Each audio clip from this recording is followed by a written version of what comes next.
First game, how'd you feel after that one? Well, you never feel good when you lose, that's for sure.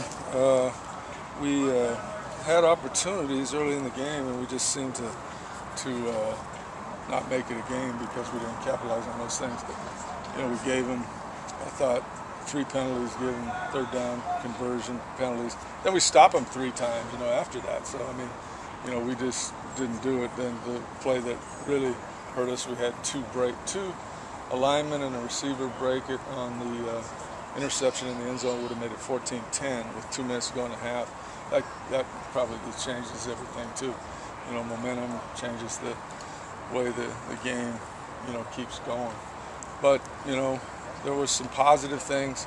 We just didn't do enough good things to win the game. And we said the turnover ratio is what is the most important thing. And when you're 0 for 3 in that, you got a very limited chance of winning the game. Now, it seemed like a lot of it was just mental mistakes. I mean, some of it was. I thought the one. I mean, we do simple things that we do every day out here.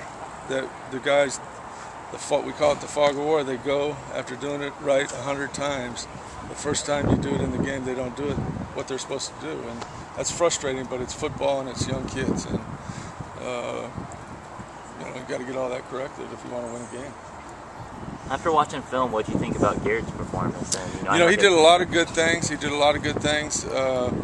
was happy with it. I mean, you know, to throw the ball 60 times with a young offensive lineman, you can say what you want. The O-line played good, but some of that was Garrett too, knowing where to go with the ball quickly.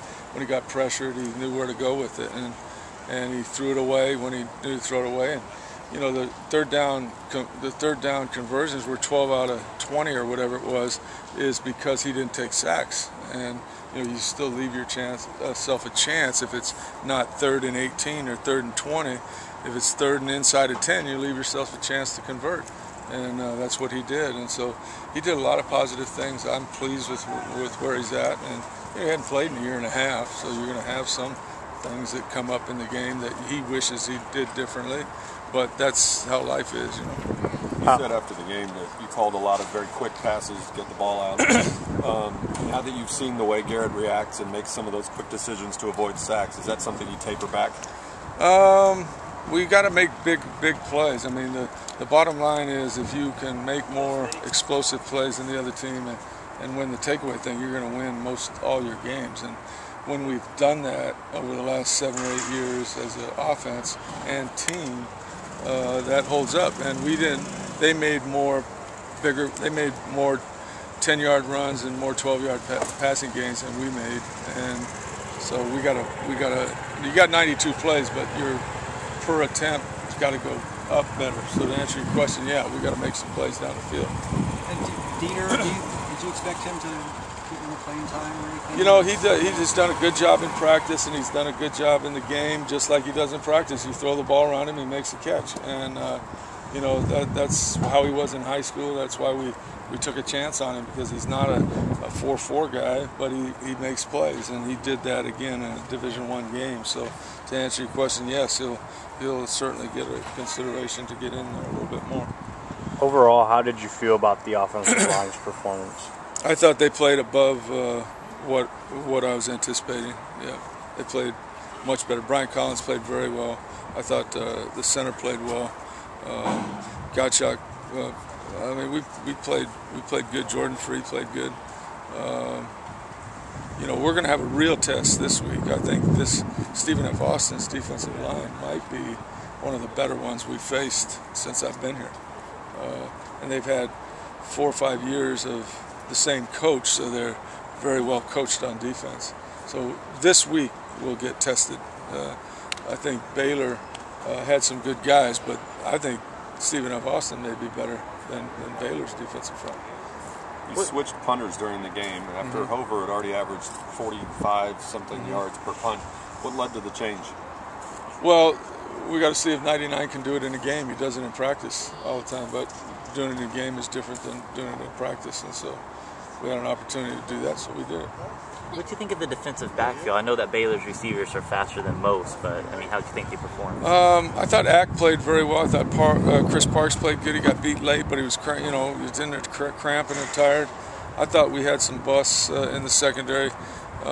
We didn't do, you know, what we were supposed to do in some other areas, but I thought the corners played okay.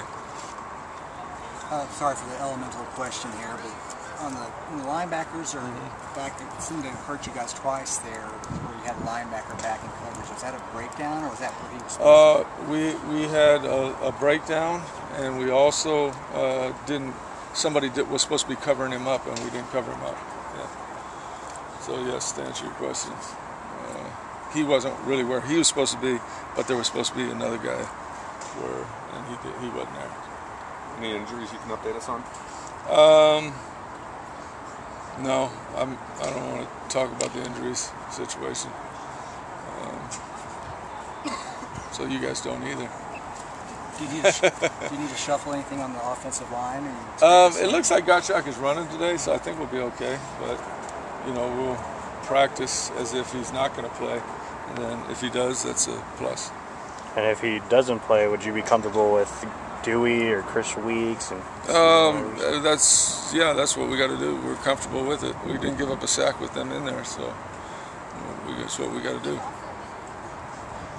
I'm going to ask one, actually. I looked at SFA stats. Of course, we talked about it last Friday. What did you see from them on tape as an offense?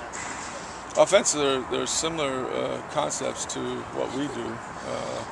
They have kind of gone to the pistol instead of the shotgun, which changes a couple things. But they're 4 wideouts and 3 wides, mainly, mostly all the time. They don't run a lot of empty, although we'll prepare for it, because teams always seem to do a little bit of that with no backs. But their quarterback's accurate. He's better than the quarterback that played against us 3 or 4 years ago. And they got some big receivers, 6'3" guys that can run a little bit. So. Anything else, guys? Well, having a short week, how does that affect? Well, what we did was Stephen F. Runs a lot of the same defensive concepts as Baylor does, and their offense is like our offense. So we normally today would be a day where we'd play an hour on SFA's game plan stuff, but we felt like because we've got so much of that already from the last 3 weeks that we just got a lift, go over the tapes, and so tomorrow will be a Wednesday, so we're just going to take one day short. That's what